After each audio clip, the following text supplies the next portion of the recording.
Good morning class 10. Today in this video we will continue with the topic agro-based industries, where already people have studied about the cotton textile industry.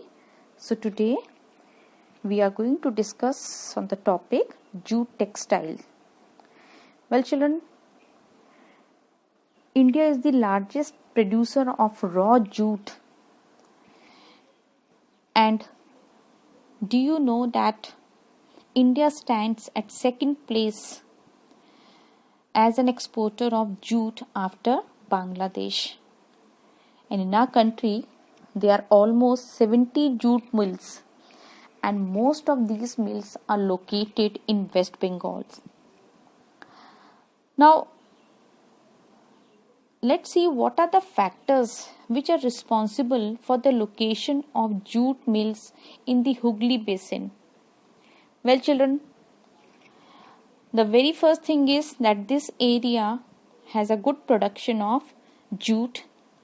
Then at the same time, inexpensive water transport means the jute could be transported through water which is least expensive, and at the same time this Hooghly Basin has a good network of roadways, railways and waterways, so that the finished goods and the raw material could be easily moved from the mills to the other areas.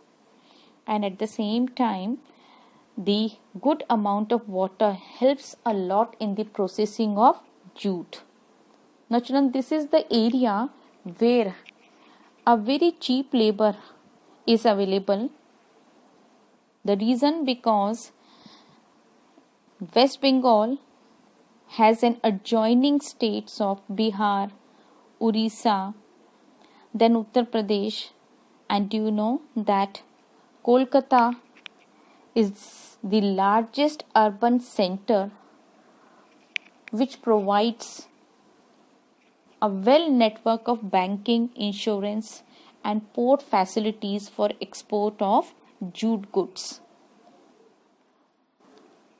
Now this jute industry, children, it gives livelihood to almost 2.61 lakh workers and another 40 lakh small marginal workers who all are engaged in the cultivation of jute. And they are, apart from these people, there are number of the other people who are directly or indirectly connected with the jute textile industry. That means it is giving livelihood to a huge number of the people. But at the same time, children, this jute textile industry is facing a number of challenges. Number of challenges in the present era.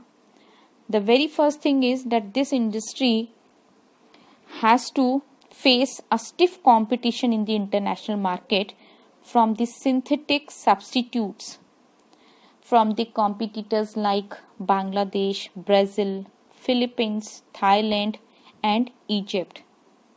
However, our government has to a certain extent has worked a lot to save this industry.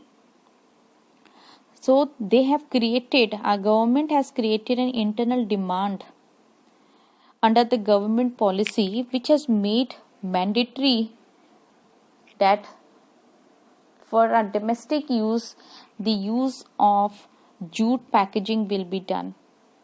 And at the same time, to stimulate the demand of jute, in 2005, a national jute policy was formulated, and it has an objective of increasing the productivity, at the same time improving the quality and ensuring a good prices to the jute farmers to a certain extent by enhancing the yield per hectare. That means our government is working in this field so that the farmers who are engaged in the cultivation of jute, they could earn a good amount of money by enhancing the productivity or the production of jute.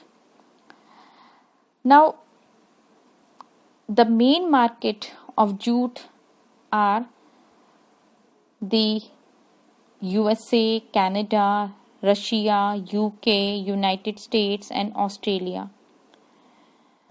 And at the same time, the good thing is, children, that the growing concern for the global warming, or let's say the growing concern for the environment friendly biodegradable material, to a certain extent once again enhance the production and the opportunity of the jute products to be sold and purchased in the international market.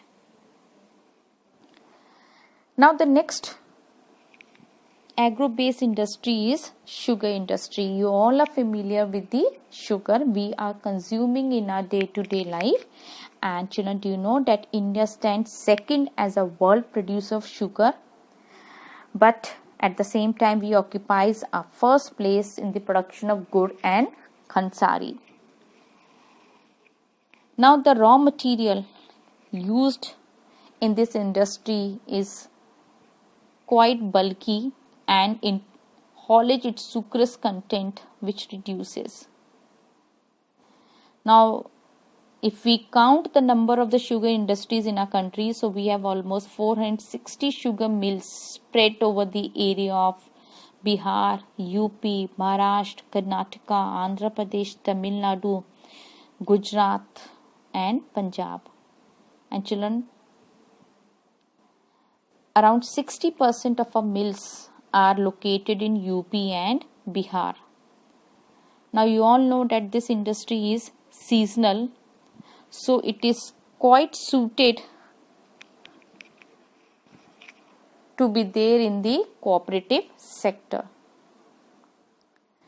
Now in the recent survey it has been found that there is a tendency to shift these sugar mills towards the southern and the western states. And there is a reason behind why, specifically in Maharashtra, because this is the area where the cane production has a higher sucrose content. It has a cooler climate and a long crushing season. And that is the reason that cooperatives are more successful in these states, because they are engaged in the production of sugar. Now there are number of the challenges which this industry is facing. First of all, it is seasonal in nature. Secondly, the production which has been done in this industry, it is an old method. Inefficient method of production has been used. Machineries are outdated. Then transport delay in reaching the cane to factories. And by the time those canes, they are not left with a good amount of the sucrose, and at the same time the need to maximize the uses of bagasse. So children, there are number of the reasons due to which the sugar industry is facing a large number of the challenges.